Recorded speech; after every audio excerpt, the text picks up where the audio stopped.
Morning, everybody. Thank you for joining us here this morning. As you know, we'll be hearing a presentation on poverty by Jason Furman, Chairman of the Council of Economic Advisors. The text of Jason's remarks and his slides are on a table just outside the door for any of you who didn't get them on the way in. As I think everybody knows, Jason is, for 3 more days, the chair of the Council of Economic Advisors and is such a member of the President's Cabinet. Earlier in the administration, he was the principal deputy director of the National Economic Council. And back in the Clinton administration, he served both in the NEC and at the Council of Economic Advisors. And at other points, he's been at the World Bank. He's been a senior fellow and the director of the Hamilton Project at the Brookings Institution, and a senior fellow here at the Center on Budget and Policy Priorities, I am proud to say. Also has been at a number of universities and is the author, editor of 2 books on economic policy. Here's what we're going to do. Jason, in just a minute, will give his talk, and then we'll have a brief question and answer period running through roughly 10:45 or so, at which point we'll go to our panel, which Jason will join, and EJ Dionne will moderate. EJ will introduce the other panelists at that time. But in order for me not to consume any time getting back up the second point, even though he needs no introduction, let me say a word about EJ. EJ's a syndicated columnist for the Washington Post, a senior fellow at the Brookings Institution, a university professor in the Foundations of Democracy and Culture at Georgetown, nationally known and respected commentator on American politics. His analysis of politics and trends in public sentiment are widely recognized as among the very best in the business.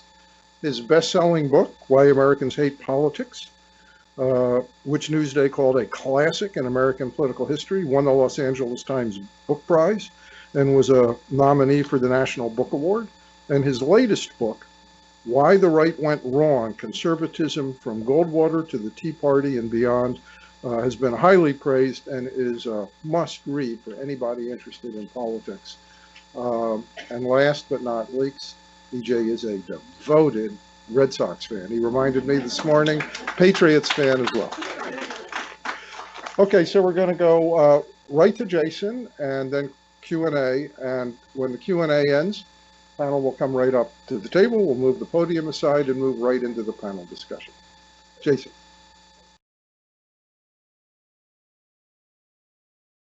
Thanks so much, Bob. In the last 8 years, and especially in the last 3.5 years, I've had an opportunity to speak at, I think, every single think tank in Washington. One of those, Brookings, I think more than a dozen times, several of them at EJ's request.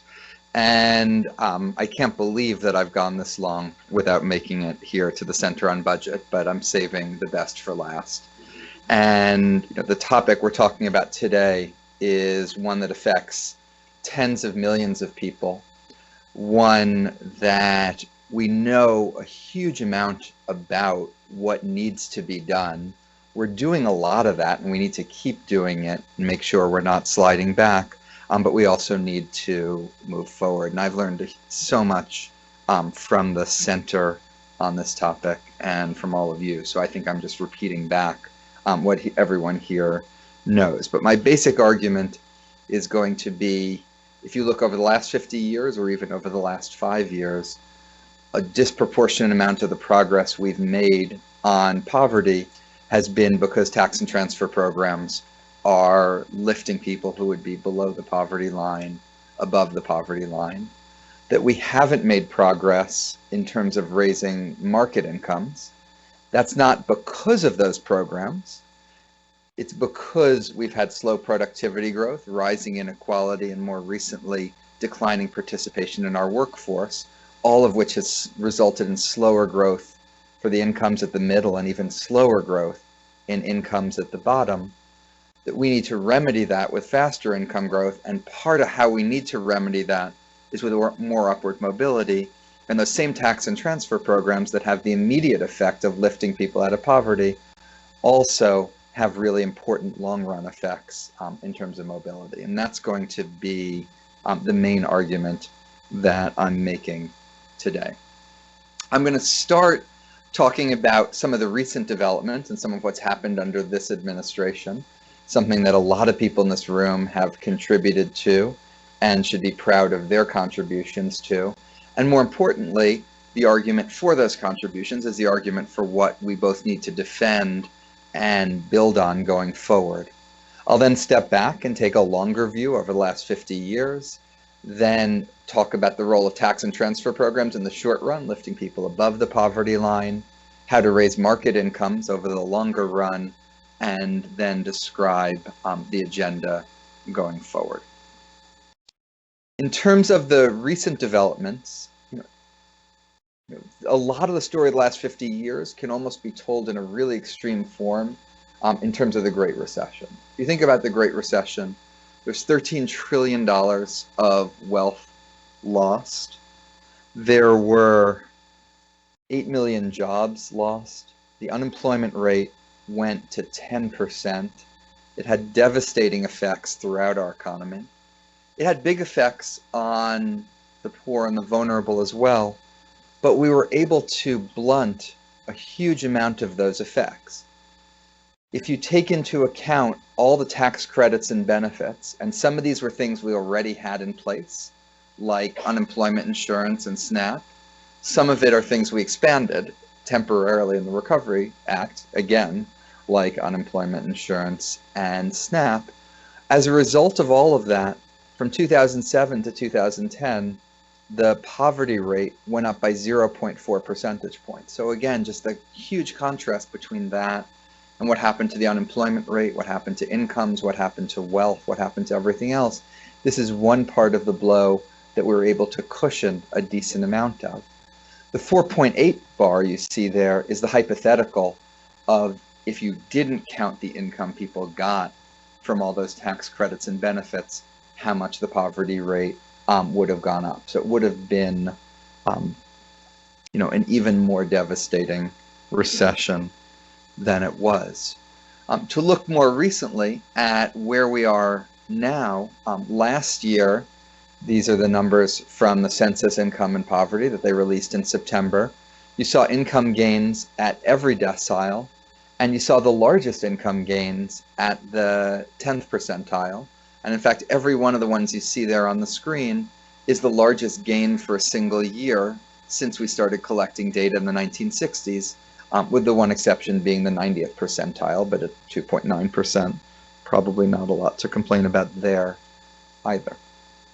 I'll come back to some of what was causing these market income gains and the role of the minimum wage later in my discussion. You see something similar with the poverty rate. You see substantial reductions in poverty in 3 out of the last 5 years. This is the official poverty measure that doesn't include a lot of the programs, which I'll come back to in a moment. But by that measure, 2015 was the largest reduction in poverty of any year since the late 1960s, 1.2 percentage points. And you saw the poverty rate decline for just about, for every age group, region, and race and ethnicity, both the official and the supplemental. And I'll explain the difference between those in a moment. We've done a lot in terms of public programs, and we compiled our best estimates of what's been done under the Obama administration in a report that we released in the fall on inequality, and that we essentially republished in the 2017 economic report of the president. And we looked at it 2 different ways. One is we added up the delta of spending on major anti-inequality programs. So we looked at the increase in spending in programs like Medicaid, CHIP, SNAP, the refundable portion of the EITC, TANF, housing vouchers, Pell, just about everything that you could think of. We didn't include Social Security, Medicare, and unemployment insurance, both because they're broader based, even though they have a substantial poverty component, and because they're very cyclical. And we divided this all by potential GDP as a way to standardize it. And this shows the increase under each administration since the Great Society. And that increase was 0.8% of potential GDP, about $100 billion a year under this administration, the largest of any administration since the Great Society. I should stress this isn't an actual delta based on a CBO score. This is how much the level went up. So to some degree, this tells you a little bit about trends in the economy as well, although we tried to take that out to the degree that we could. We looked at this another way, and here we actually were able to do the actual delta that is the result of the policy and doesn't mix in the effects of the economy. But for that, we just looked at the tax system.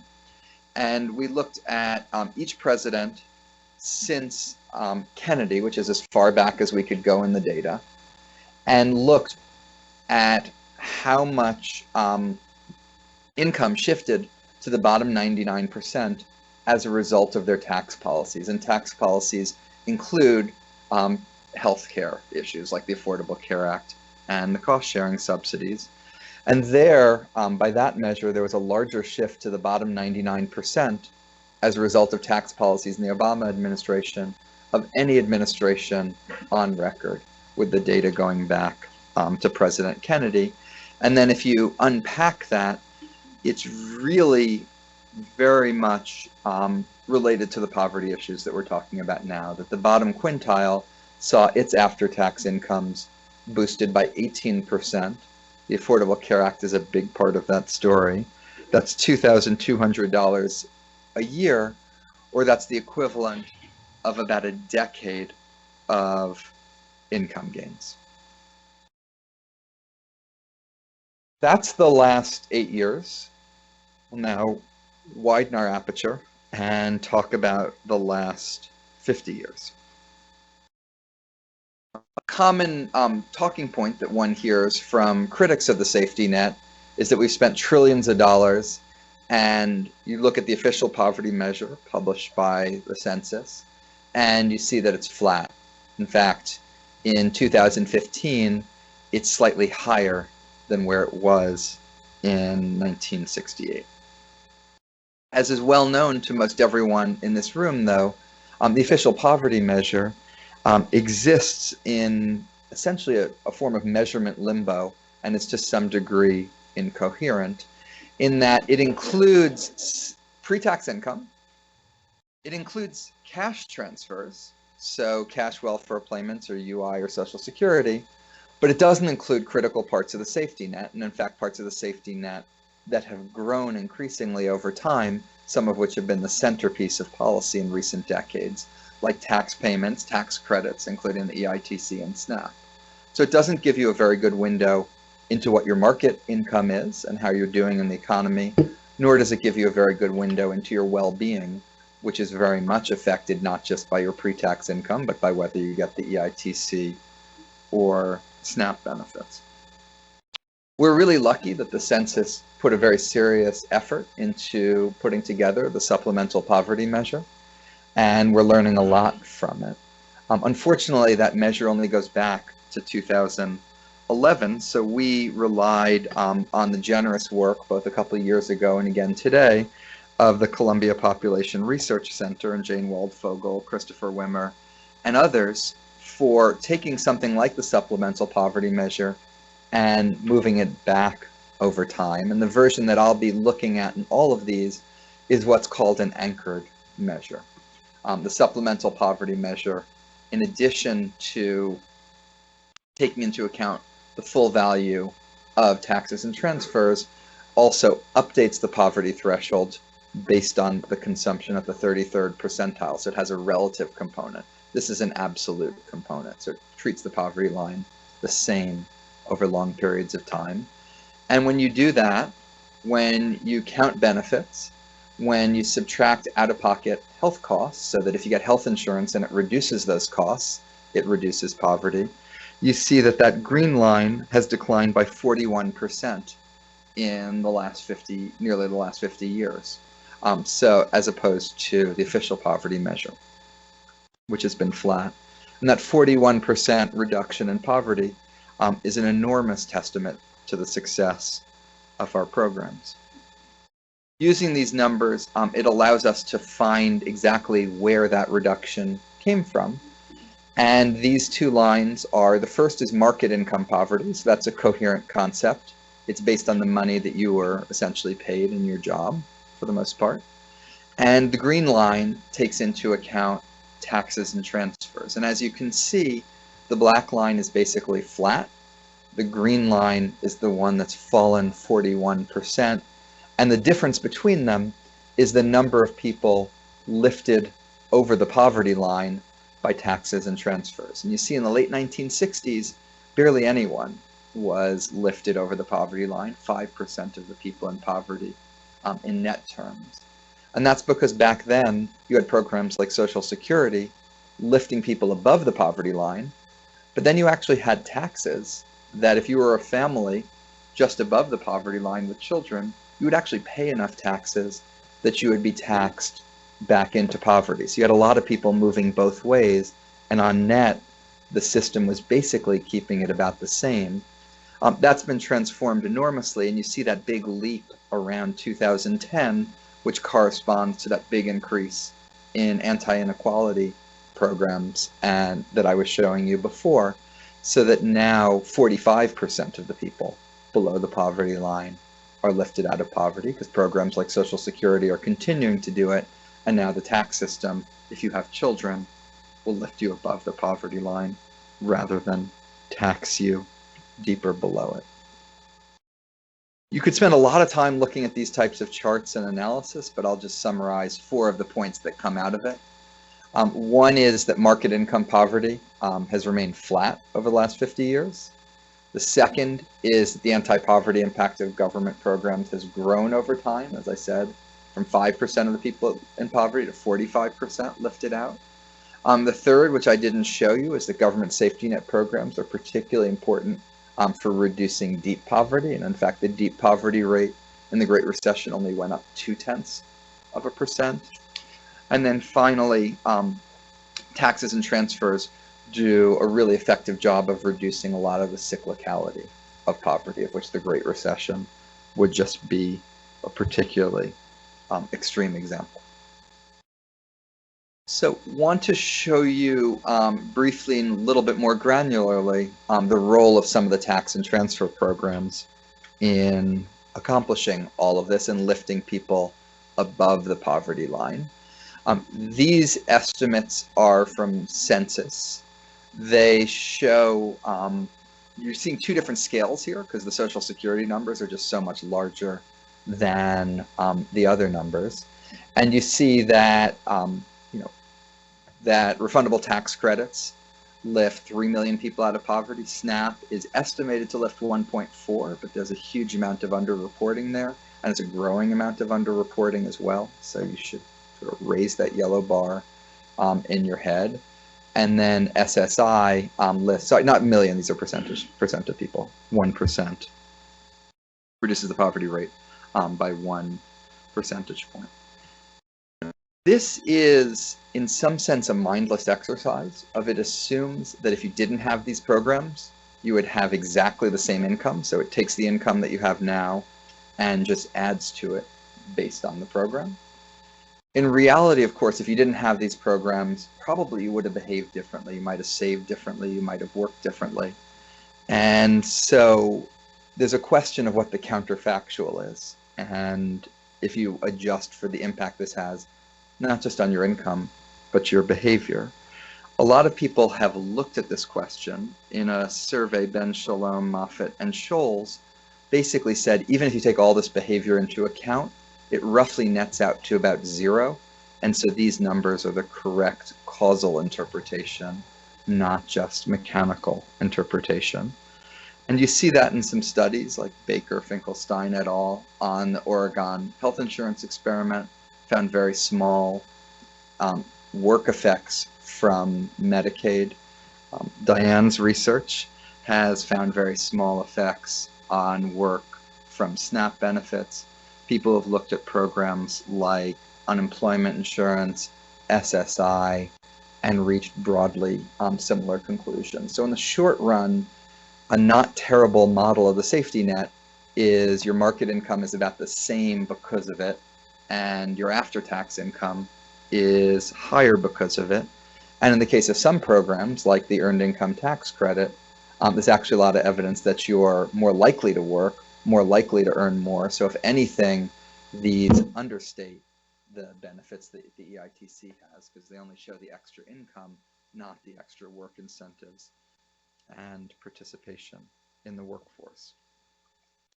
That conclusion that this is roughly right is strengthened also by looking at trends in the safety net, and in particular, we're increasingly relying on programs like the Earned Income Tax Credit and the Child Tax Credit, which you can only get if you have earnings, and you need a decent amount of earnings to get the maximum amount of both of them.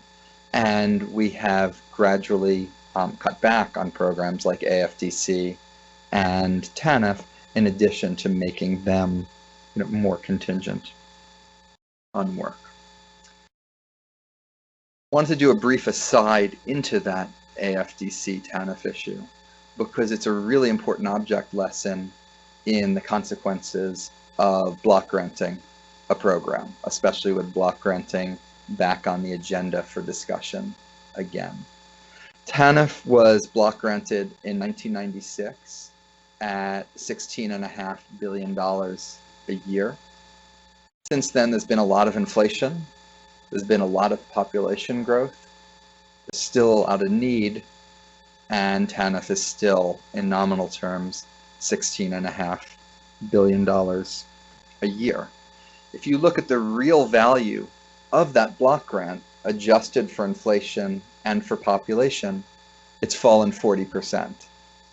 But that 40% understates the degree to which the program has been eviscerated, because the block grant also gave states more flexibility to do things that weren't particularly targeted at poor families, more flexibility to do things that they might have been doing already in their budget, like higher income families, helping them pay for college.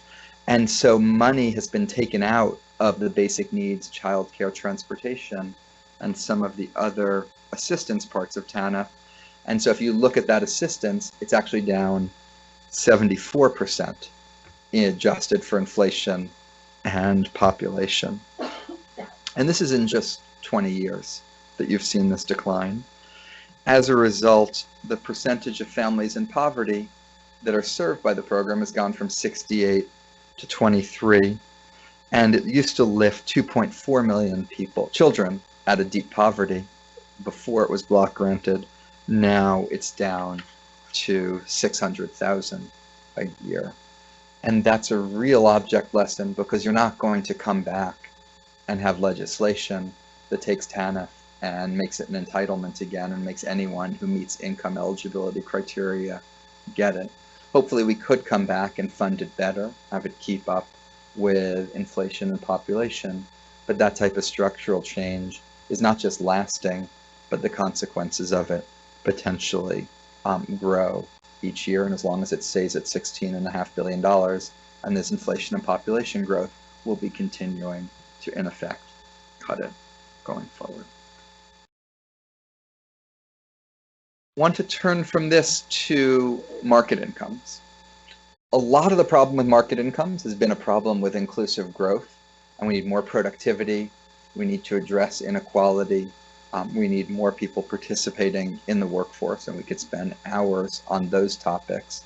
I just wanted to highlight one thing, which I think most of this room is probably converted on, but we have yet more evidence on it, and this is the minimum wage. We've been trying to raise the minimum wage at the federal level. Haven't succeeded. There's still a few days left if anyone in Congress wants to do it. It's not a difficult piece of legislation to draft. But 22 states have raised the minimum wage, as have DC, and over 50 municipalities. So that blue line shows you the average minimum wage, which has actually continued to drift up when you take into account the state minimum wages. We did an analysis that we published in the European-based website, VoxEU, which just redid Card & Kruger and other things, looking at the treatment group, which is the states that raise their minimum wage, and comparing what happened in them to the control group, which is the states that didn't. And the answer on the left-hand side, this is focusing on leisure and hospitality workers, is the treatment group saw a 14% increase in their wages from the end of 2013 to the end of 2016. That compares to a 7% increase in wages for the control group, the states that didn't raise the minimum wage.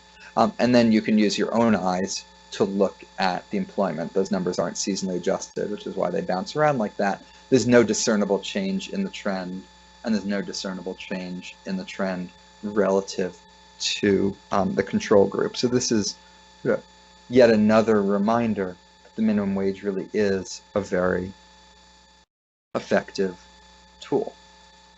But I think it's a false dichotomy to talk about things that raise market incomes and things that raise incomes after taxes and transfers. And occasionally there's a little bit of a debate in progressive circles over the people that want to raise market incomes through steps like the minimum wage, and people who, are in the caricature willing to accept low market incomes, but want to raise wages, want to raise incomes just through steps like the EITC that comes afterwards. An increasing amount of evidence is showing that that's a false dichotomy and a false debate, because those types of tax and transfer programs, when they're focused, at least when they're focused on children, will have potentially large long-run effects. That is been known for a long time in the context of preschool, and this is from Heckman, and it shows the net benefits per child of the Perry preschool. And these are all in 2015 dollars, so you can add them all up, and those blue bars, which are the earnings gains, last a really long time and dwarf the program costs. But we've also been increasingly learning that this is not just true for this, it's true for programs like Medicaid. This is Moving to Opportunity, another one which gives you housing vouchers. And you get a 15% increase in your income just from getting housing vouchers that allow you to move. This is from Katz, Chetty, and Hendren. And you get a 31% increase if you're restricted to moving to higher income areas. But what's been, I think, really remarkable is that you don't just see this in programs that are about education or programs that are about mobility.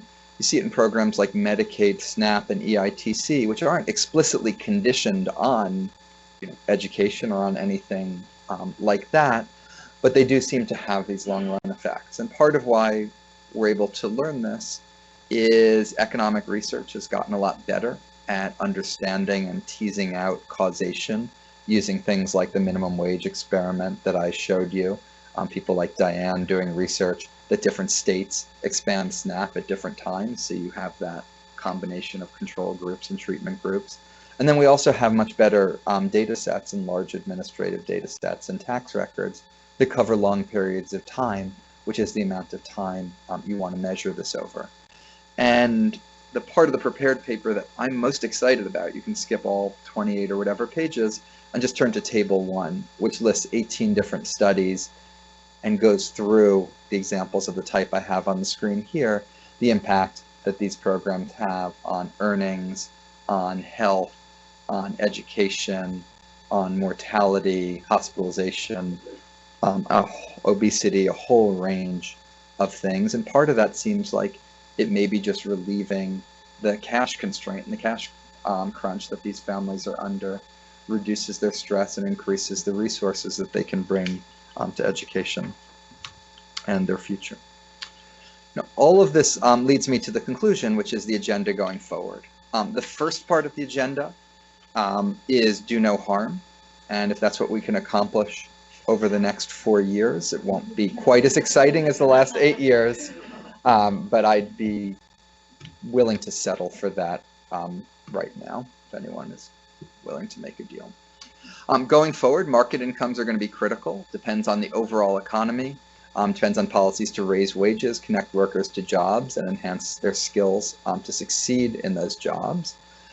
But as I've been saying, further steps are needed to improve the safety net. And another issue I skipped over that's important is there's a whole discussion in macro about the need for more automatic stabilizers, because conventional monetary policy has a harder time dealing with recessions when interest rates are so low. Switching to block grants is a way of undoing some of the counter-cyclicality and automatic stabilizers, not increasing them, which is the near consensus among macroeconomists of what we should be doing going forward. And finally, we haven't talked a lot about it, but thinking harder about the people that Kathy Eden and Luke Schaefer and others have talked about, who fall through the cracks in the existing social safety net and are in particularly deep poverty with low levels of cash and difficulty accessing work. And if we do succeed in any of this, it'll be because of Bob, the Center on Budget, and everyone else in this room. So thank you.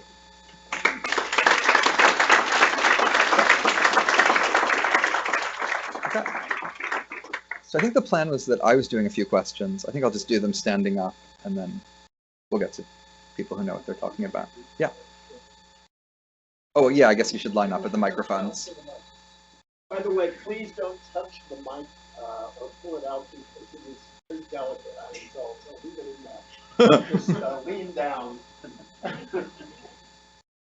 Hi, Sister Simone Campbell from Network and Nuns on the Bus, and I'm really grateful for your presentation.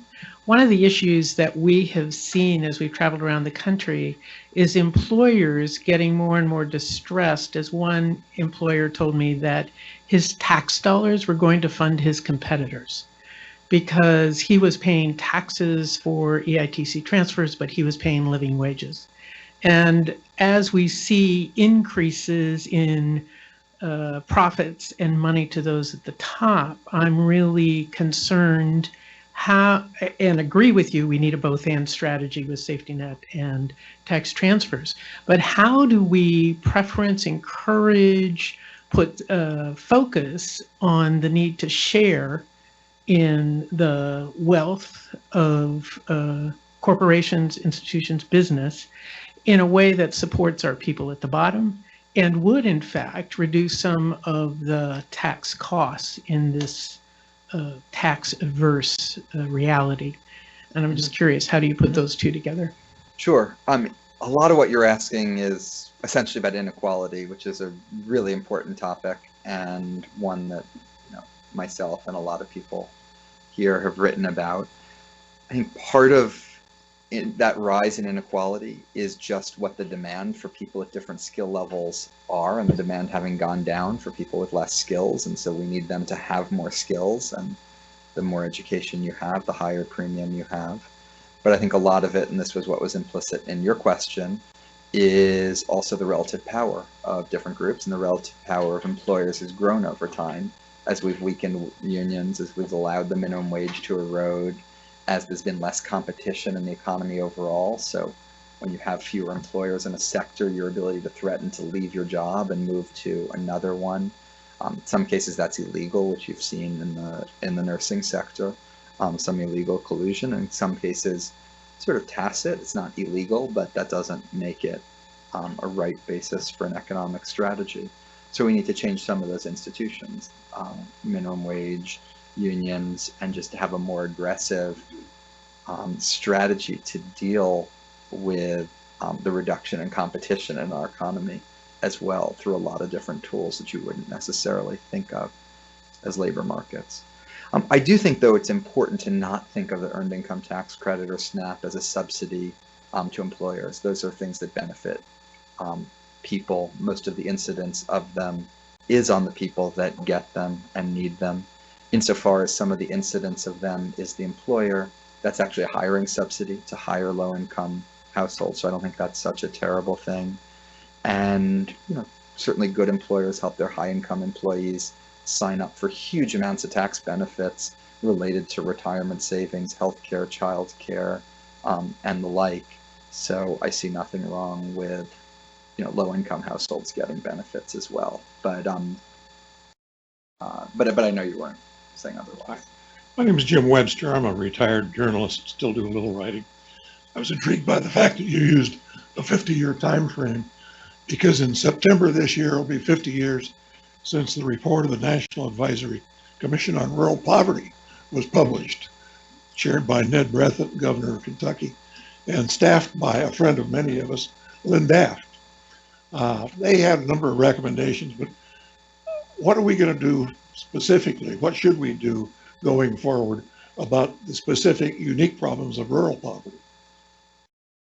Yeah, so I mean, we did 50 years in part for the 50th anniversary of the War on Poverty. We'd done a report about 2 years ago at CEA, and that's also as far back as the data go. But I'm happy to make that, add that to the reasons that we did 50 years. You know, some of it is policies that focus on people, and that's what I've been talking about today. So if your, you know, income is at a certain level and you have a certain number of children, you're going to get the EITC, whether you're in a rural area or an urban area, and that EITC will benefit you and have the same types of impacts, whether you're in either one of those areas.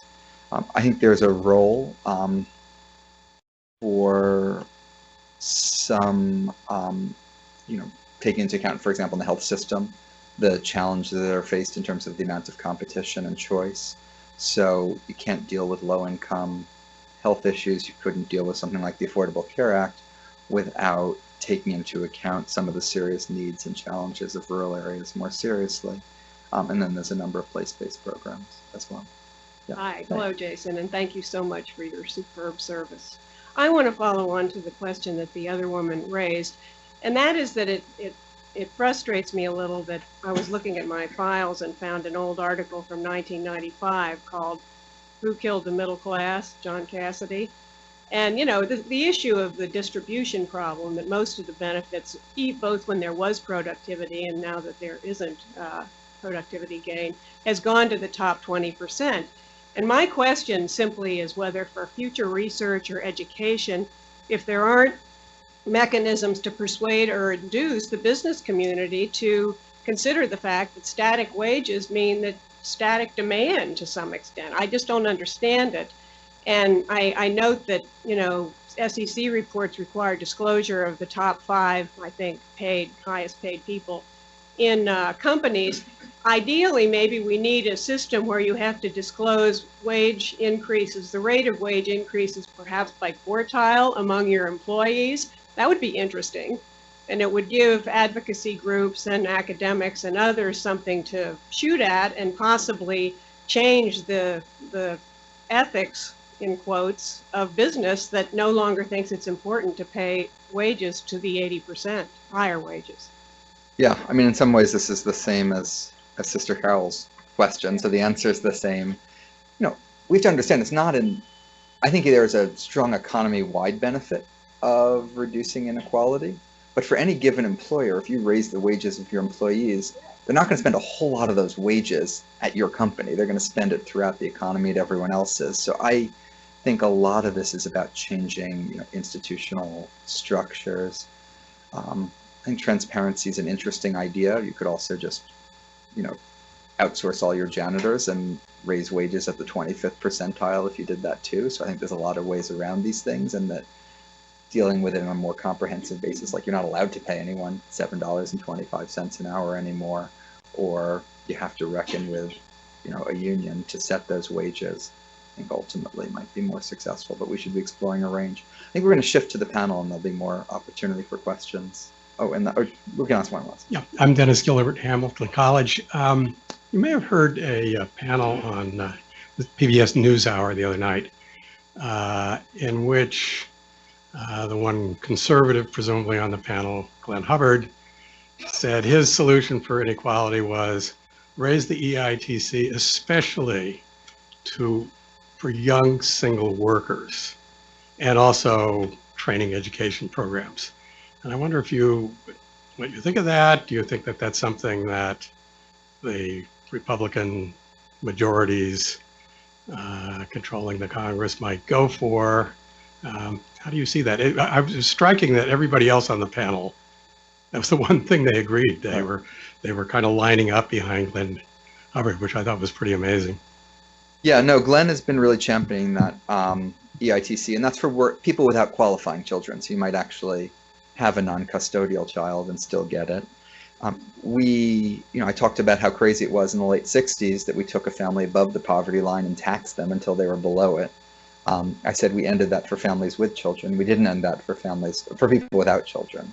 And so we are taking people who are above the poverty line that don't have children, taxing them and moving them into poverty. And that's something we should end, and we could end that by expanding that earned income tax credit. In terms of predicting the likelihood of it, I'd love to see it happen. It was something the House Republicans dropped from their plan. And I'm not aware of the president-elect having a proposal on it. So, but I'm not being cute. I like haven't studied it all. So I'd love to see that happen. There's no reason it shouldn't happen. There's no reason that conservatives and progressives shouldn't all agree on an idea like that. I'm just a little bit less optimistic that people really are as for it as people would like to think they are. I think we're moving to the panel, and there's also seats for the people in the back while we move over to the panel.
Thank you so much, Jason. One of my top 5 untrue sound bites is we waged war on poverty and poverty won. No, poverty didn't win, but we have a lot more work to do. And your presentation is a great blow against that untrue soundbite. I just want to say it is such an honor to be here at the center. You cannot say of very many organizations in Washington that this organization is indispensable. The center really is indispensable, and Bob and all the people here are indispensable.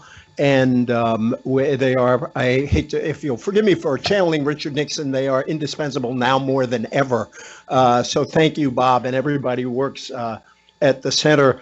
I would also just like to say one other thing on that, which is Bob alluded to the fact that I'm a big sports fan. Yes, I'm a Patriots fan, and let's not talk about the politics surrounding the Patriots, the electoral politics. My wife reminds me all the time.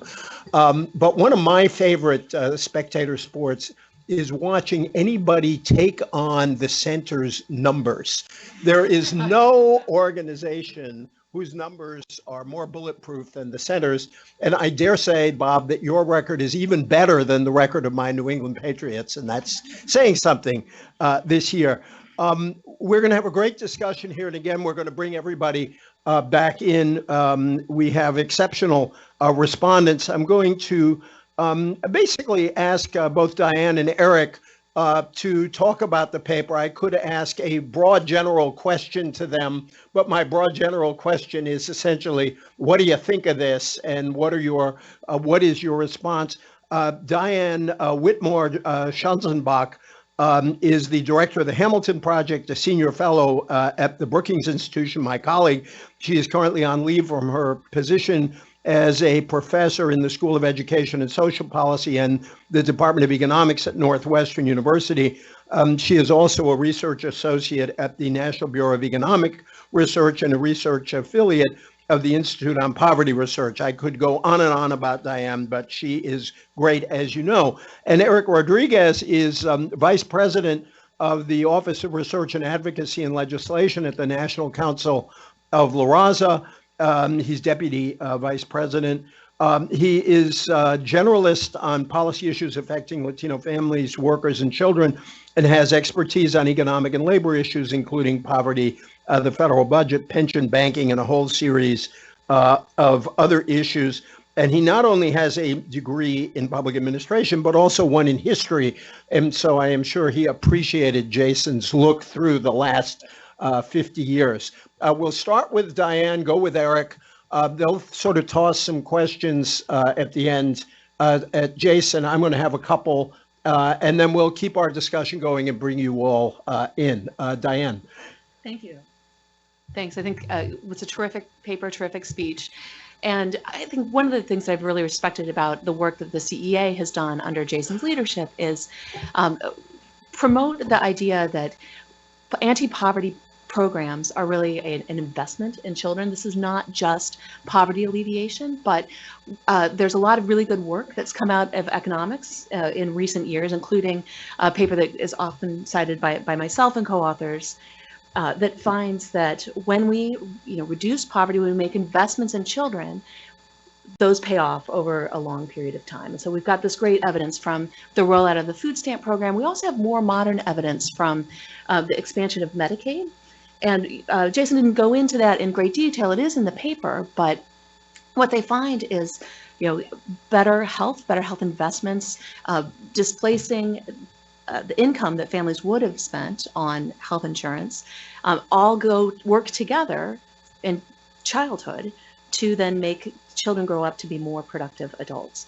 And what that paper finds is that the investments that we made in Medicaid have more than paid for themselves in terms of taxes down the road and increased earnings. So I think, as we sort of move into this new era that we're facing, we want to really make sure that we continue to talk about the safety net as an investment in our future. And in fact, cutting the safety net today is not just going to hurt children today, it's going to hurt their productivity over the next 50 years. And that's a mistake. Sure. Well, thank you very much. You'll notice that EJ did not mention that I'm a Jet fan, of course, for I don't know what reason that might be, but we had some discussion. Compassion this year. Thank you. I appreciate that. Sorry. And I need to be a history major to remember the last time they won anything. So I appreciate that. Look, it's great to be here and great to be here at the center with Bob and his team. We have for many, many years been fighting to make progress on expansions of the earned tax credit and fighting against budget cuts and block grants and lots of really mean things that the Congresses tend to do. In fact, when I first got to Washington, we were fighting against big and major changes to entitlement programs like TANF and other programs. So here we are again to some degree. But in this case, and I think Jason's paper really reflects this. We are armed so much more with information and data and research than ever before. I've seen more, when we first got here, we would be arguing because there was virtually no information about how these programs were impacting, African Americans and Latinos and segments of populations. And today there's a plethora of research. We need more, of course, but having the facts and the data and looking at it in the analysis that we have is a great service to our cause in advancing anti-poverty programs and strengthening and protecting many of the gains that we made. So this is a fine way to leave off, with your service, is leaving behind some strong tools for us to use to continue to fight for these programs. So I'll just mention a couple of very quick things, and then I think we can move on. It's certainly important to see the difference between that the transfers are making in poverty, and particularly for children. And certainly that we know, if you just look at Latino children, work-based programs in particular are very important to the Latino community, in part because the Latino community has a large immigrant population within and immigrant workers. So different kinds of intervention programs that focus on workers in particular and incentivizing work is very, very important to the community. So about 12 million Latino kids benefit from the earned income tax credit and child tax credit today. And that's, and we know that because now we're collecting data on that and able to report that. So that's enormously important. But I would say that because of immigration status, within populations and the Latino population, there are issues in accessing many of the safety net programs that we know are important to children. So those are things that we look at very, very closely. The other thing that's different, of course, is that we're now recognizing how demographic change is really changing the makeup of the country. And so, 20 years later, we can see more and more that the states are changing, our school systems are changing, right? So we're seeing now 1 in 4 kids in U.S. school systems are Latino. So that's where, and 94% of them are U.S. citizen kids, right? So we know that these are not just issues that impact immigrant parents in particular or workers, but we're talking about the future of the country, and increasingly those are U.S. citizen kids in schools. But it's important because the context that either the Congress or states handle or deal with immigrants and immigrant issues affects whether their parents are engaging in safety net programs, enrolling their kids in those programs that they're eligible for, and that affects their poverty status in significant ways. So we worry about that because demographic trends, and we did some data with the Population Reference Bureau a few years ago that said if we did nothing to help reduce child poverty, from that moment, this was 2 years ago, in the next 20 years, but 2030 or so, nearly 44% of all U.S. citizen kids living in poverty would be Latino, right? So this is how demographics are starting to drive some of what we understand about poverty and poverty amongst kids, which is why it's important to look at that status as we think about interventions moving forward. So I'll stop there and we can kind of move on. Thank you.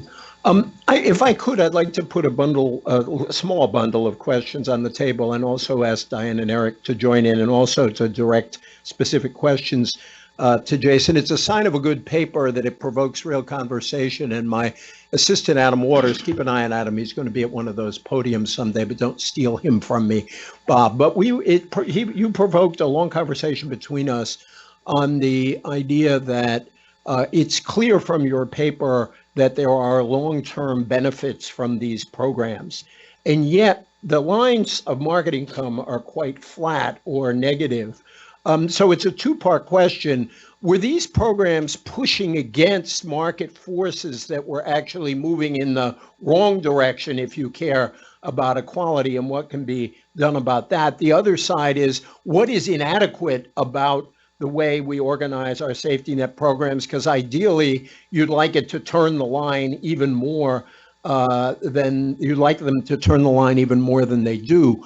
The second related question is, I'd like you to use your programmatic imagination in both a positive and a nightmarish way.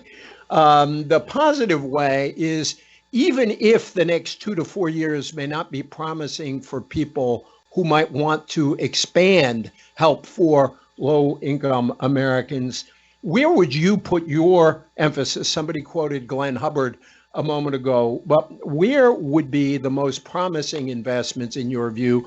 And the nightmarish scenario is looking at a moment when we might have some severe cuts. What are you most afraid of? What is it most important to push against over the next couple of years? Obviously, your presentation on block grants is quite persuasive on that. I'd just like to toss that out to the panel. I have another question, but I'll hold on that one. And so, Jason, if you could start and we could go through the panel. So, that question of, we had this big expansion of the safety net. We have this flat market poverty. How are those two related? That's a perfectly natural question to ask. You're not in economics going to ever get good answers to questions by just looking at, 2 time series next to each other. You'll never be able to figure out, what's causing what, which is why you want to look at the type of evidence and research that Diane and Sandy Black and others in this room do, which is look at the micro evidence and the data and try to figure out in a much more causal way what something has done. Part of why I'm also pretty confident that it's not these programs that are causing that is if you look at income growth is the fastest at the 99th percentile, the second fastest at the 98th, the third fastest at the 97th, et cetera, all the way down. And that's a pattern that holds across the whole income distribution. Households at the middle, who aren't the households who are getting SNAP, get it, although they do from time to time cycle in and out of them, it's important for everyone, but sort of year in and year out aren't getting SNAP, aren't getting TANF, have seen relatively slow income growth, and households at the bottom have seen even slower have seen negative wage growth, have seen wage losses. And so this is clearly something going on in our economy. Inequality is a big part of that. We've talked about it. I think it's important for progressives or for everyone to understand that slow productivity growth is a big part of that too. If you're not increasing the amount of output per hour by a lot, you can't get paid a lot more per hour, at least on a sustainable basis.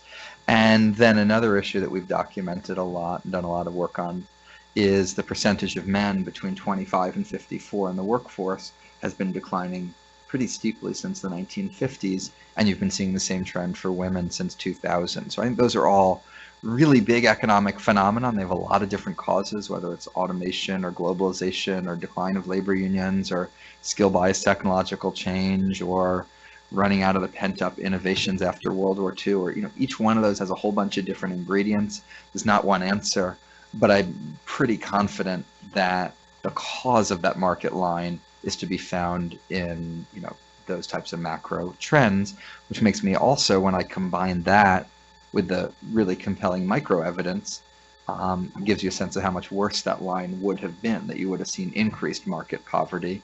And in a sense, even though people's wages were declining because of these economic forces, we held poverty constant, and we held it constant in part because we did increase these investments over time. Going forward over the next 4 years, certainly continuing to make progress at the minimum wage, which has the nice feature that you can do it at a variety of different levels. So if you're not making progress at one, you can make it at others. I think there's probably more of a consensus among progressives and conservatives at a policy level around the childless EITC. I just haven't seen it at a political level. And then some of the things, I'd be most scared about is changing this, as Bob has emphasized, when you change the structure of programs, you can't get that back. And so trying to fight against the types of structural changes that mean, maybe only a small amount of damage will have been done in the short run, but someone will come back here 20 years from now and talk about how, 20 years have eroded that away. So that could be SNAP, Medicaid, and then of course the Affordable Care Act as a whole. Thank you. Diane, do you want to take a shot at the same questions? I'm happy to. I agree with a lot of what Jason said, and as you think about the shifts in the economy over recent years and sort of predict those into the future, we've seen erosion of wages due to trade and technology. I really think that the serious answer to the long-term question of poverty has got to be rooted in education and improving both the skill level of especially low-income children and the educational attainment of low-income children. We've had a mixed bag in terms of progress in education over the last 20 years or so. Currently, 56% of children attend a high poverty school. That comes with a host of very difficult issues that some of which can be handled by the schools and many of which cannot. We've seen some good news. There's increasing high school graduation rates, especially among low SES kids. We're seeing more and more states offer preschool programs. We think that these will help on the margins, to be sure. But there are large test score gaps, and those are stagnant. But again, sort of coming back to the point is, we know that there are very large returns to skill. I think a safe bet going forward in the economy is those will continue, if not, get larger. And in order to really address this question, we need to think about improving education systems. Yeah, and I would just I agree with a lot of what you just said, and I would just say a couple of things. One thing that the paper does really well also is it certainly documents that certainly Latino workers and others have benefited greatly in recent years as the economy has improved. Poverty levels are dramatically reducing, income dramatically increasing, reflecting more work in many cases, or extra hours at work, and those are very, very positive things. I think with respect to going forward, there's a lot to be worried about. I would just start with a few things. Certainly the ACA, I think, it may have a potentially a big impact on the 4+ million Latinos who received and gotten coverage through the ACA since its creation, and how that offsets out-of-pocket medical expenses for many, and certainly helps to cover kids in their families. So we worry a lot about what that's going to mean to them. We spent a lot of time in the last few years talking to families about the importance of healthcare and enrollment, and for many of them, this has been a tremendous benefit. So what we're hearing from them now is great anxiety over what comes next and what it's going to mean for them, both in terms of the health and well-being of their kids, but also for them financially going forward. So the ACA, the potential of any block grants around Medicaid. We also spent a lot of time in the States talking about the importance of expansion. We're going to be talking about something different now in many states, including Florida and others, where large numbers of Latinos reside. So I think we're going to be focusing our time and attention on certainly healthcare as a major area. The other is all the budget cuts that we are expecting to see proposed across the board in programs that we care about. Head Start is, of course, is an important program for all low-income households and families. Are we going to see budget cuts there? Are we going to see cuts in nutrition programs for kids that we care about? So there's a whole number of areas of concern, at least substantively. And then I would say there are, of course, other political concerns that we have, certainly around immigration. You know, the tendency has been to, anytime something about immigrants comes up, people tend to think, well, that's immigration reform. We don't really have to deal with that. And that has been to the detriment of trying to make advancements in other areas, including in health and nutrition and other areas, because when policymakers have proposed to add restrictions in programs or to target immigrants for cuts or other kinds of provisions, the communities that we really need to stand up have largely said, well, that's an immigration reform issue, and we're really not going to tackle that. And I think that's very disconcerting. So I think it's going to be important for us to see how immigrant families and those immigrant workers that are raising U.S. citizen kids right now are part of the systems and the fabric of the American economy that we care about, and we're going to have to fight for in this context going forward, that we're not just going to rely on comprehensive immigration reform to settle all of these issues that we see. So we worry about that and the toxic environment and what that means. We also worry about, there's a few questions about rural America. And I think there's recognition that a lot needs to be done to invest in rural America, but we worry that that is, in fact, dare I say it, a proxy for white lower class families. And the fact is that when we're doing work in states, there are very diverse rural communities that are facing lots of low income types of issues that need to be addressed as well. So I worry that that just gets relegated to something that doesn't quite touch on all that's happening in rural communities, including factoring in how diverse they've become. Thank you. You raise a question that I wanted to ask. There are two other things I'm going to ask, and then maybe people can start lining up as we go down the line this time if you want to join the conversation.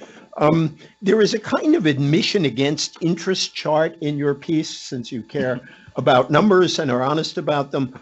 I was really struck in the trends in the official poverty measure that there was a very sharp drop in poverty between 1959 and 1965 before these programs took effect. What was going on there with market income or something in that period that explains that? Is there anything we have to learn independent of your presentation about that period that's helpful to us? Secondly, on this rural question, and it's come up, the gentleman who raised the Rural Poverty Commission before, if you look at, again, correct me, you're a good economist and I'm not an economist, but it does appear, and certainly it appears so politically in its effect, there are two kinds of Americans who've really been hammered by deindustrialization, globalization, technological change. One kind are inner city Americans. William J. Wilson has written a lot about that. And then after this election, we are focused far more on small town and rural America and the contrast between those areas and, on the whole, big metro areas. Your orientation as a Jason Furman student over the years is much more on individual assistance rather than place-based assistance. I'm curious if, looking at what's happening out in the country now, both politically and substantively, if you have a different view about place-based, if there are particular things we need to do to push back against what's happening in certain parts of the country and not in other parts of the country. And I'll send that down the line. I'll leave it there, and I'll bring in the audience. I have lots of questions I'd love to ask. Well, let me ask the third. The third is, I just want you to be more explicit than you were in your presentation as you were in your paper, which is the minimum wage does not seem to cost jobs, and the safety net programs do not seem to reduce the incentive to work. These are two very key points, and I just want you to just put a little bit more of that on the record. So those are my three questions for you. What wonderful things were happening back when the Beach Boys were popular to reduce inequality? And then the other two questions. Why don't I do the beginning of your first one, and then Diane has some thoughts. But you look at the economy overall. You look at the income of the median household. At that point of time when that line is going down that sharply, it's going up 3% a year. You look at the income of the median household since then, it's more like 0.3% per year. And we had much faster productivity growth then. We had the share of income going to the bottom 90% roughly flat over that period. You had a large influx of women into the workforce. So this whole set of macro things that I keep coming back to as part of the story. I believe Social Security benefits were being expanded to more people and are being counted in those numbers. And then, so Diane was also adding. I was going to argue that, Sandy, you might know this better. I'm going to appeal to you as well. Ken Che has some nice work looking at this and arguing that returns to skill were rising for African Americans. This time, so people were being paid more justly, and that drove a lot of this early decline. Is that consistent with your memory? Not. Okay. So on your third one, just to make it very simple, yes, the empirical evidence is that the minimum wage has little or no impact on employment. I think that's for two reasons. One is that rather than the supply and demand curve that you were taught in your introductory economics, that one side has market power. So the wage isn't set at the intersection of those two curves, and employers can keep people's wages lower and hire fewer of them. And if you make them pay someone more, it's still worth their hiring that person. They're still going to make money off that person. They're just not going to make as much money. And by the way, more people may actually want to work at a higher wage. The labor supply, you'll shift along that curve. Plus you get less turnover, more motivation, and other things. And you probably get some in terms of price and other pass through as well. In terms of the incentive effects of programs, part of that is that you can, you sometimes read in the Wall Street Journal about, incredibly high marginal rates of like, if you're on every single program and they're all phasing out at once, that like for every dollar you earn, you lose 90 cents of it, or you lose $1.20 or whatever it is. Those are very special examples. And CBO actually does a very good job of compiling the actual data on actual people. And it turns out the phase out rates for most people, you're not on the 8 different phase out rates all at the same time. And, there are places where probably we should worry about marginal rates, and we might want to reduce them, and we might want to harmonize things, but it's nowhere near, what you hear about. And then money can enable people, and then you have programs like the ITC, which are bringing people in. In answer to your middle one, I could maybe give you a fuller answer in a couple days. The administration is very committed to these programs, and the administration might be right.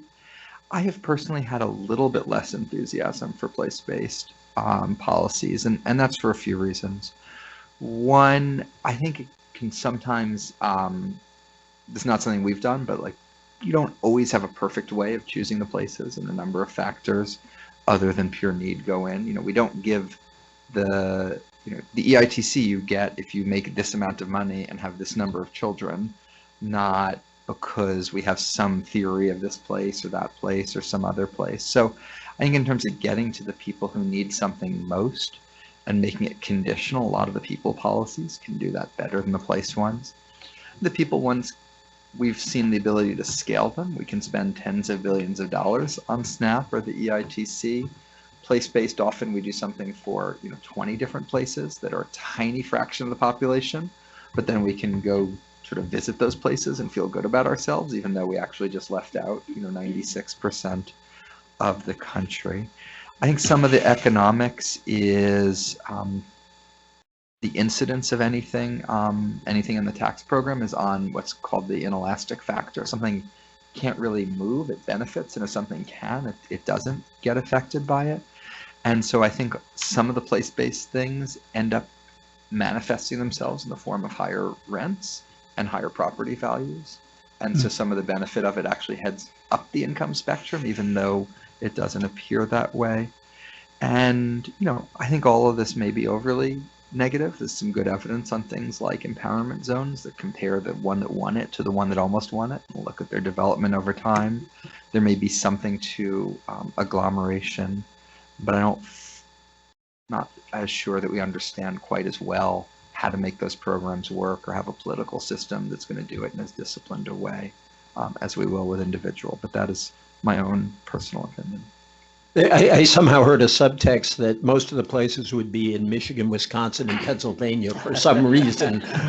Do you guys have any response on any of that? I just wanted to underscore this idea about the labor market disincentive. People are very worried about that, and arguably rightly so in theory. Anytime we give someone unearned income, whether that's your college student or a low-income person, theoretically that's going to reduce labor market participation. We have some really good evidence that it just measures how large is this. Some of the best recent evidence comes from provision of the 1996 welfare reform that kicked illegal immigrants off of the food stamp program. And so research is starting to come out to see, okay, well, what happened to that? Chloe East at the University of Colorado, Denver has a really nice paper, two really nice papers. First, looking to see, did people stop working? The impact on workers was quite modest and happened sort of where you would expect in terms of economic theory. What happened was if there was a married family, the wife, the secondary earner, reduced her hours a little bit, not enough to maybe keep me up at night. And so these magnitudes are small. But the second piece that she's found is you could very quickly measure the harm to the children in those families from losing the benefits of food stamps. So what she was able to do was look to see a couple of years later, were the children in worse health because they were kicked off of the food stamp program? And the answer was yes. And the magnitudes were, I would argue, large and shocking from that. And so that brings me to, I didn't get a chance to answer my nightmare question. And I do spend a lot of time having nightmares about the future of especially the SNAP program, mostly around block grants, which I think we've talked about quite a bit. But in addition, we have this very draconian work requirement for people without children on the food stamp program. Currently, it's set up when there are not jobs available. We suspend that 3-month time limit and allow people to stay on the program for a little bit longer. I want to underscore how modest the benefits are to these single people on the food stamp program. If you were living on food stamp benefits alone and you were a family of one, that would prop your consumption up to 20% of the poverty level, right? So this is not a hammock that you or I would want to be in, right? 20% of the poverty level is very modest. I have grave concerns that we will do more to roll back this very modest benefit that's available to some of the worst off people in the country. Could I just use that before I go to Eric? Diane had expressed a concern about an article in the New York Times that some of you saw on Saturday about soda and food stamps. And I wanted to give her, before I turn to Eric, give her a chance to push back against this because she asked for it and her argument makes sense to me. So I wanted her to offer it. So I have many things to say about that article. How many of you saw it over the weekend? Okay, yeah, lots of people saw it. So it's been corrected a little bit. What they find is that about 5.4% of total grocery dollars among SNAP participants goes to soda. And so just to benchmark that for you, that's about $10 a month. right? Because the benefits are about $200, probably even a little bit less because they're adding in, money that people spend out of pocket. There are many things wrong with the article, and I'd be happy to talk about those in more detail. But the first order one is that what the article never addresses is how does the availability of food stamps change what people purchase? So the article did explain that Americans, rich and poor, buy a lot of sugar water, buy a lot of soda. But I think some of the best evidence that we have on how does having food stamps change what you can buy comes from work that was commissioned by the center here. And what we find is also very consistent with economic theory, that having more resources mean you don't have to fill yourself with low quality calories, but in fact can move to higher quality calories. And so what we see is an increase in vegetable consumption and high quality proteins, et cetera, because more money means that you have more availability to get diversity in diet, not just meet your basic needs for subsistence. So I was very concerned by that article. I thought it was relatively misleading, and furthermore, I would note that fully 95% of the grocery dollars are not spent on soda, which is a lot of money. Thank you. Eric. Yeah, and I agree. That's an important. We tend to get into arguments about what poor people should and should not be able to do, and that has a lot to do with perceptions of who they are, and our politics drive that as well. So it's an important point. I was just going to respond very quickly to the place-based. I agree. I think, EJ, where you started, which is probably more political than substantive in many ways, moving forward. There are a couple of places, though, that I do think the urban lens is going to be interesting going forward. Jason touched on one of those, which is housing, and how housing policy has particular implications for cities, urban areas, suburban areas, for low income and those that are becoming more mobile because of housing prices, and the other is education, the educational system. One of the bigger areas of emphasis is going to be low performing schools and how we address that. Those tend to be in some inner city areas where the issues are particularly complex and difficult going forward. So there'll be some focus, I think, and attention on those two issues going forward. But outside of that, I do think it's going to be a strong focus on the Midwest in the next few years. Could I invite people who want to ask questions or expand on the arguments made to come to the microphone? By the way, I'd like to invite, since you or your funders paid for this microphone, as Ronald Reagan said, I want to invite Bob if he wants to join the conversation too, but please go ahead. And as I say, please don't touch the mic because they're apparently delicate. Not touching the mic. So this is, in a way, a devil's advocate question, which I don't really like to be in that position. But you've given evidence that the work from income from work grew the least or even declined in the lowest income groups, who also tend to get benefits in ways that the people, as you go up the income scale, don't get.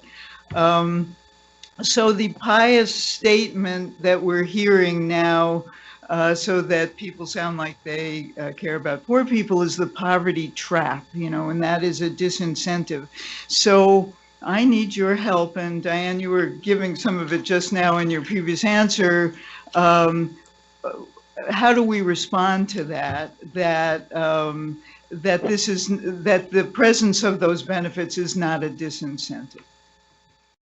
Yeah, so there's a couple pages in the prepared version of the speech that I try to bring together and synthesize a bunch of the evidence on this question that's looked at different programs, and I think the short answer is whenever we look at a program, the empirical disincentive effects aren't that large. In part, that's because often the actual disincentives aren't as large as they're portrayed to be. For some of them, it's a positive, and on net in the short run, it probably nets out to about a zero effect on your market incomes.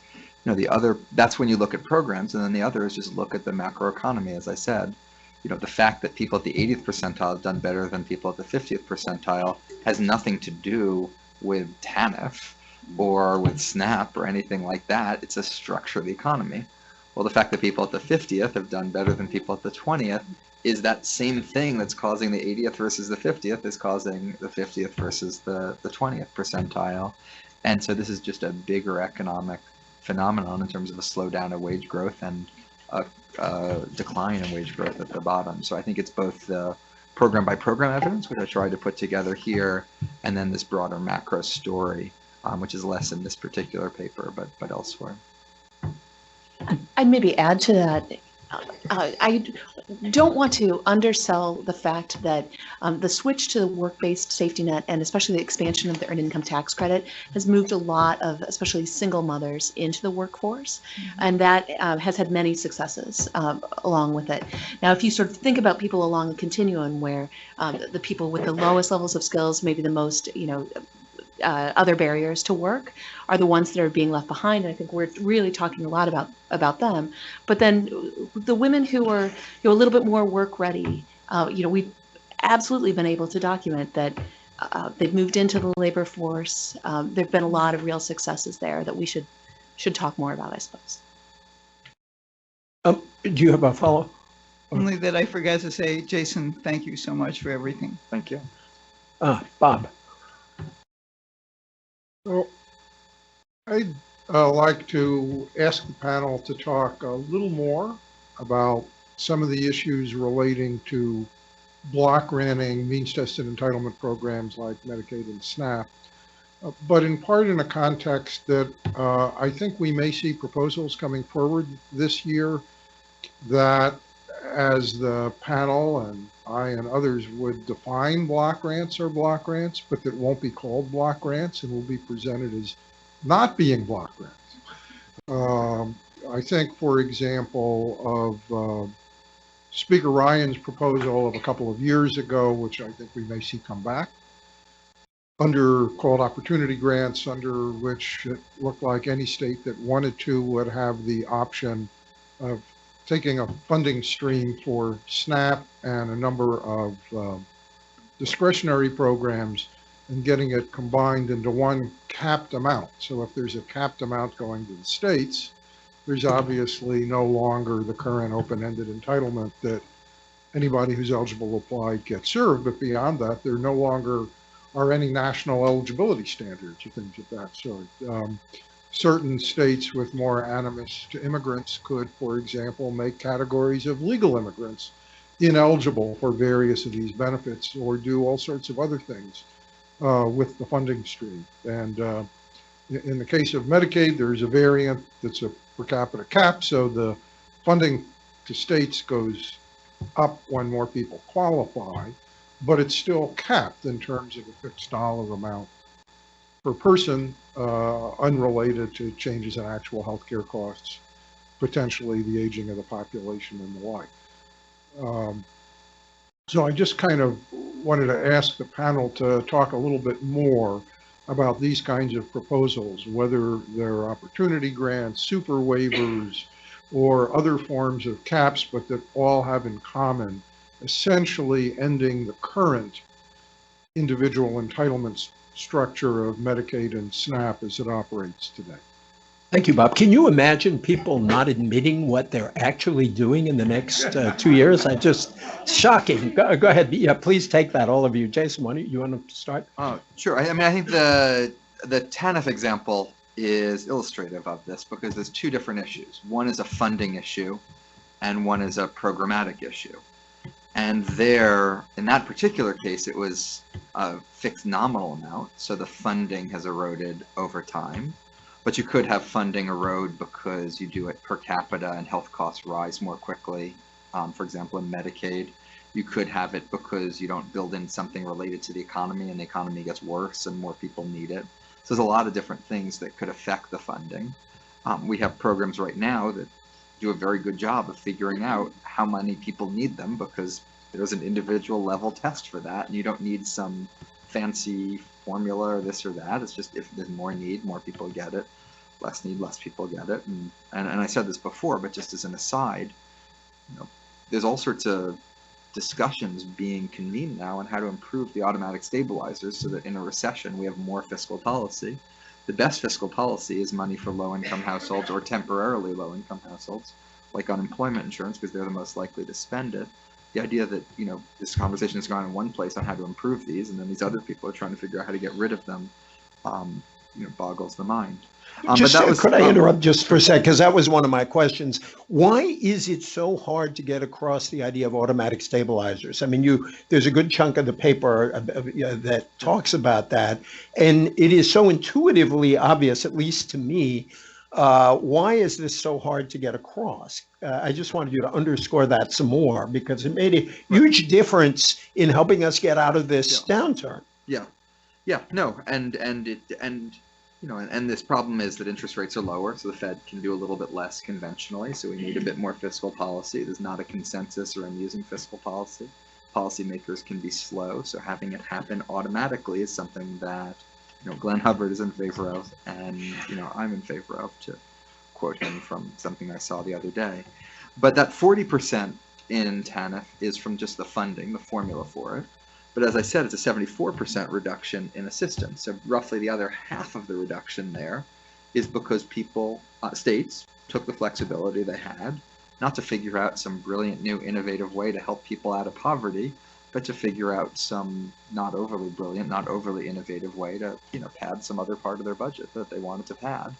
And, we allowed them to do that. Took something that had a stated goal and let the money be used for another completely different and contrary purpose. And for a lot of states, the temptation is always going to be to use that to help middle-class kids go to college or to help deal with your budget problems or something else. When you combine that, as I said, you sort of both the funding and the structure combined together. With each of these, that might manifest itself in a different way. And it also might manifest itself over time. You can block grant something, increase it in the short run, and then have it decline over the long run. So no one's screaming in the first year or two, but 10, 20 years from now, you're on a steady downward path. Just briefly, I agree wholeheartedly with what Jason said, and I wanted to make sure that people in this room are aware of this NPR long-form journalism podcast that came out over the summer called The Uncertain Hour, which does a beautiful job of telling the story of TANF and then how the money that was set aside for TANF has then been, co-opted for all sorts of other uses across states. So I cannot recommend that highly enough. It was about 7 one-hour segments. So you have to. It's really for the wonks, but I think it's must reading or must hearing for the times we're moving into. Yeah, and I agree with Jason. The example in the paper used around TANF is a really good one, not just because it means tamping down on investments that are important, but also the mix of investments will really depend on the state. And from a civil rights lens, it's never been quite helpful to defer or devolve everything to the states historically, and that tends to be certainly the case in this case. So that worries us a lot. The other thing I would add is that block grants and the changes around waivers are really hard at the state level to fight against because of the notion of state flexibility to do lots of different things, and the things that advocates of that tend to emphasize are things that everybody wants. So it's a very difficult thing from a campaign and from an advocacy perspective for us to combat. And so we have our work cut out for us moving forward across the board in these areas. The other thing is that it also, these things, using resources to invest in childcare and invest in more mobility areas, that's important. And I think we want that too. But the whole other area of policy around what we do with our taxes and our tax expenditures are important places for that debate to take place. And in the context of focusing on cutting anti-poverty programs while we're going to give goodies in tax cuts and other provisions is outrageous and should be rejected. Do we want more incentives for higher ed and other things that we care about for mobility? Yes. And the tax code is a problem, right? Because the more wealth you have, the more benefit you get from the tax code. So all of those asset provisions that we all care about that in fact right now are exacerbating wealth inequalities in an important way, that's where that fight needs to take place. And we need to spend some time and focus on that. On a very personal note, I want to thank you for the little section on TANF, a friend of many of ours, including mine, Ron Haskins, and I have been arguing about welfare reform for 20 years. And when I get back, I'm going to send Ron your paper as part of this ongoing argument. Two other thoughts I want to ask you about. I want to read a passage from your paper that, again, I thought was very important. You write, despite the popular view that our country is a land of opportunity, the United States appears to have lower economic mobility than many other developed countries. Measuring mobility by the strength of the dependence of children's incomes on parents' incomes, the United States is similar to the United Kingdom and Italy, but has lower mobility than other European countries, as well as Japan, Australia, and Canada. I think it's hard for some people to get around the idea that social democratic policies, those don't sound American to a lot of people, actually promote something we like to call the American dream.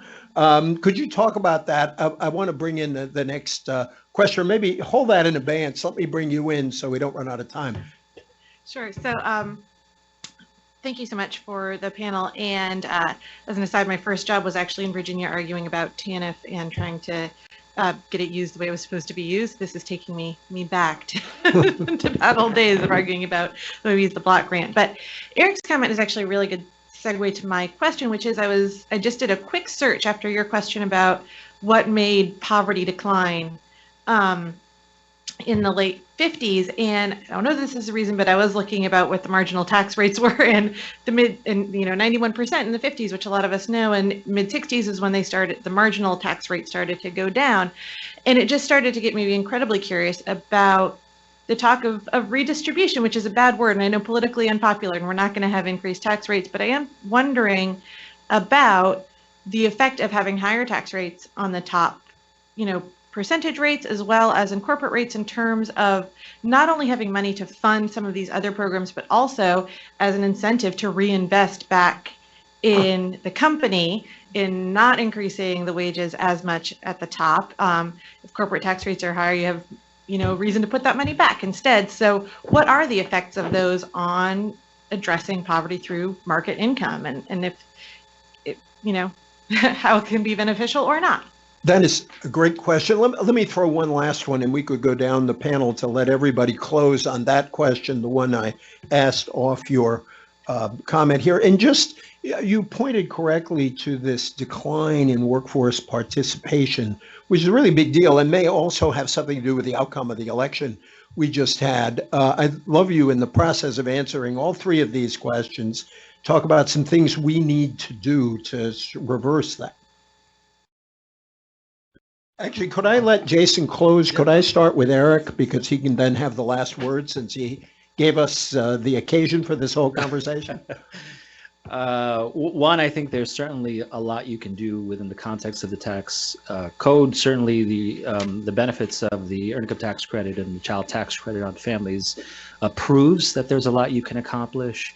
There, as I was suggesting, though, that the asset provisions of our tax code right now, not setting aside the corporate piece for a minute, but looking at, we give 350 plus billion a year to incentivize things like investments and retirement and other areas, and most of those accrue to people at the highest levels of income, rather than those at the lower levels of income that are just starting out in life. There are things that we can do to change that, whether that's in the retirement case of the savers credit or others that are refundable tax credits to low-income people who are doing the right thing. They're buying homes, they have mortgages, they're saving for retirement for the first time. The question is whether there's going to be an opportunity and an opening to do that. We certainly wouldn't characterize it as redistribution, but it will have some effects and implications. So I hope, as people talk about tax cuts and tax reform, that some of those things will be a part of the conversation, and just how imbalanced and unfair that aspect of the tax code really is.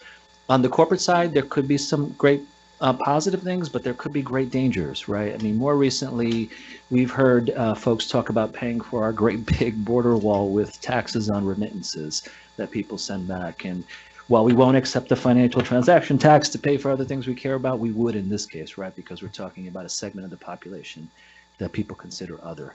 So these are things that we have to be very, very careful with as we enter into conversations around corporate tax policy going forward. But again, I think there is some great potential, and we should be investing some time and energy talking about what we want, right? What can be good for the communities we care about. Diane. Sure. I'm just going to take on the one about upward mobility, and that we look very similar to, even though we think of ourselves as a land of opportunity, we look very similar to a lot of other countries. And I just want to emphasize again that much of this goes back to investments that people can make in their children during childhood, and that comes down both to family investments. And I think we should be very worried about social trends that have resulted in declines in the number of children, especially among low-income children growing up in two-parent families. These things are very, very hard to move with public policy. It's very hard to move culture, period. So that combined with differences in other investments, especially I'll go back to schools here.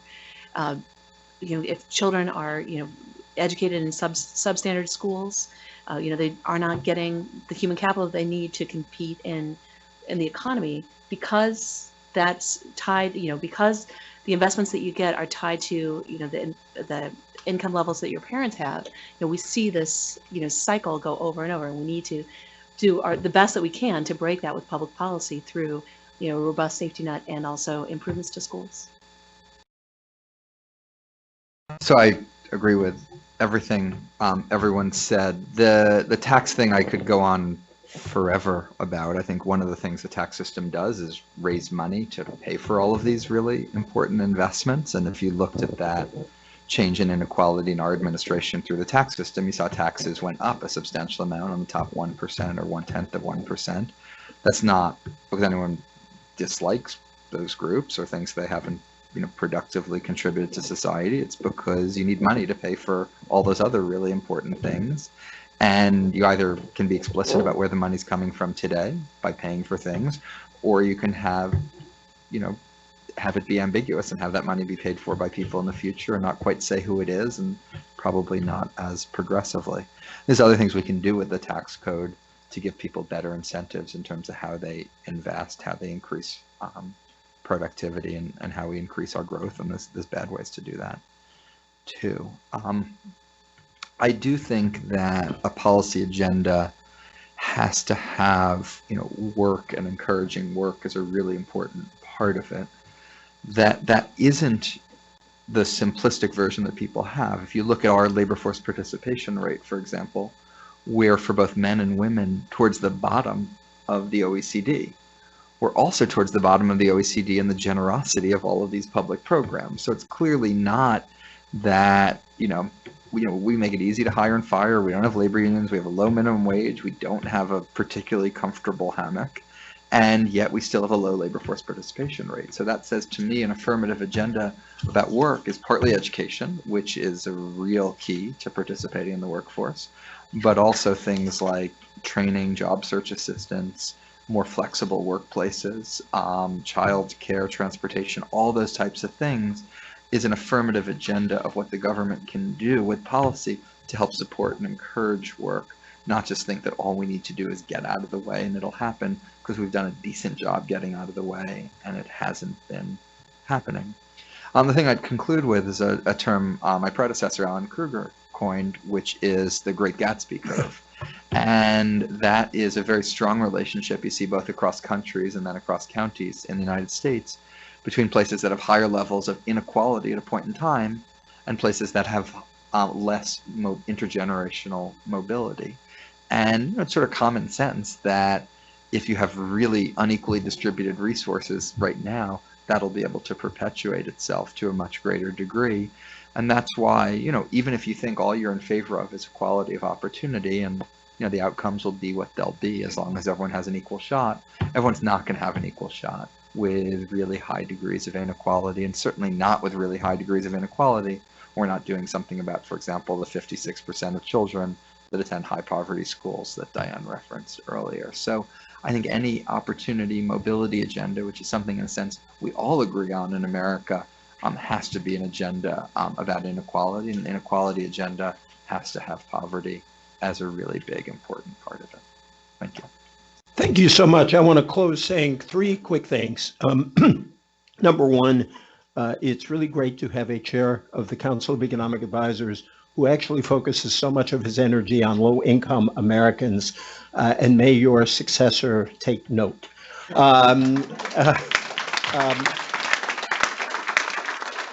Second, one of my favorite nasty quotations about politics is from former Governor Edwin Edwards of Louisiana, a rather colorful figure, who once said of his opponent, "My opponent is so dumb that it takes him 2 hours to watch 60 minutes.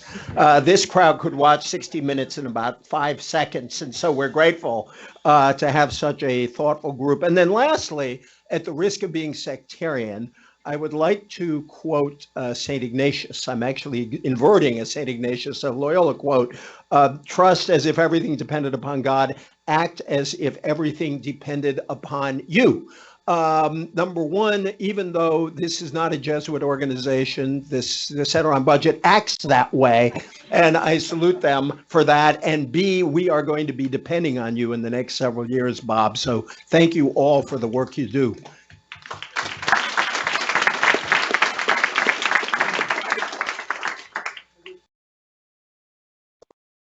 Thank all of you for coming here this morning. I wanted to thank all of our panel and EJ for taking time from an incredibly busy schedule to be here. And most of all, I want to thank Jason, not just for being here this morning, but for the past 8 years, from even before the administration took office, his central role, starting with putting together a robust low-income component of the Recovery Act, his critical role from the outset, for example, in championing big increases in refundable tax credits in the Recovery Act, and then staying with it all the way until they were made permanent. As EJ said, I've been here for more than 40 years. I don't ever remember the CEA focusing as much as it has under Jason on poverty issues, on low-income worker issues, and focusing on them in a way that doesn't speak only to economists, but puts the work centrally into the debates of the times. In my book, having been here more than 40 years, Jason Furman has been the greatest chairman of the CEA I have ever seen, and we salute him for the work that he's done.